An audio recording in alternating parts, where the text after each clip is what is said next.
আসসালামু আলাইকুম রহমতুল্লাহ। কেমন আছেন ভিউয়ার্স? আশা করছি সবাই ভালো আছেন। আমি এখন আছি রাজবাড়ী বড়কুলে। তো আমাদের রাজবাড়ীর পরিবেশ গত দুদিন ধরে খুব ভালো হয়ে গেছে। বিশেষভাবে রোডঘাটে চলাফেরা করে অনেক স্বস্তি বোধ করছি।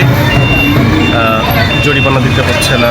যে সমস্ত চাঁদাবাজি ছিল, রোড ট্যাক্সের নামে যে সমস্ত চাঁদাবাজি ছিল, ওগুলো আপাতত দূর হয়েছে। আলহামদুলিল্লাহ এই সব কিছু সম্ভব হয়েছে আমার আপনার ছাত্র ভাইদের জন্যই, ছাত্র ভাই বোনদের প্রচেষ্টার কারণে।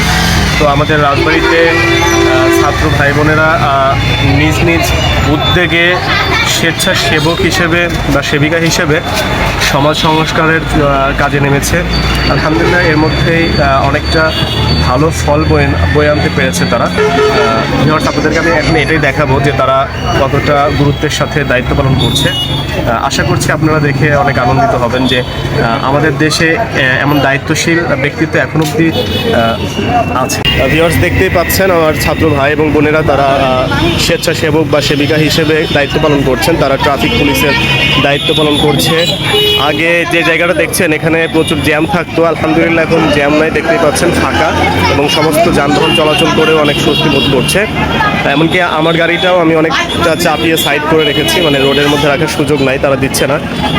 কোনো বাইক চালকের যদি হেলমেট না থাকে তাহলে তারাও সেটাকে ধরছে, মানে কোনো সুযোগই দিচ্ছে না অ্যাকচুয়ালি। তো ভিউয়ার্স, দেখতেই পাচ্ছেন খুব ভালো দায়িত্ব পালন করছে আমার ভাই বোনেরা, দেখতেই পাচ্ছেন। তো আশা করছি আমাদের দেশ এবার ইনশাল্লাহ সুন্দর হবে ইনশাল্লাহ।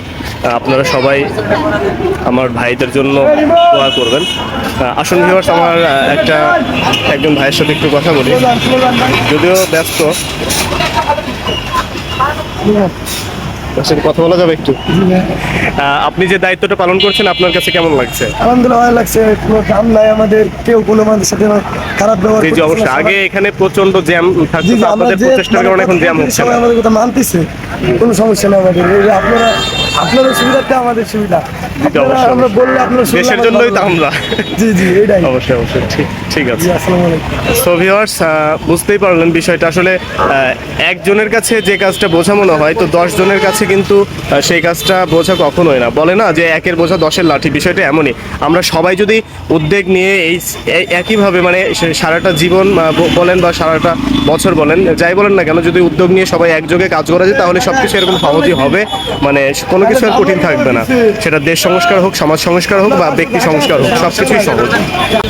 আশা করছি আপনারা আপনাদের এলাকার ছাত্র ভাই এবং বোনদেরকে নিয়ে একযোগে কাজ করবেন এইভাবে। এই শুভকামনায় শেষ করছি আজকের মতো এখানে। আসসালামু আলাইকুম রহমতুল্লাহ।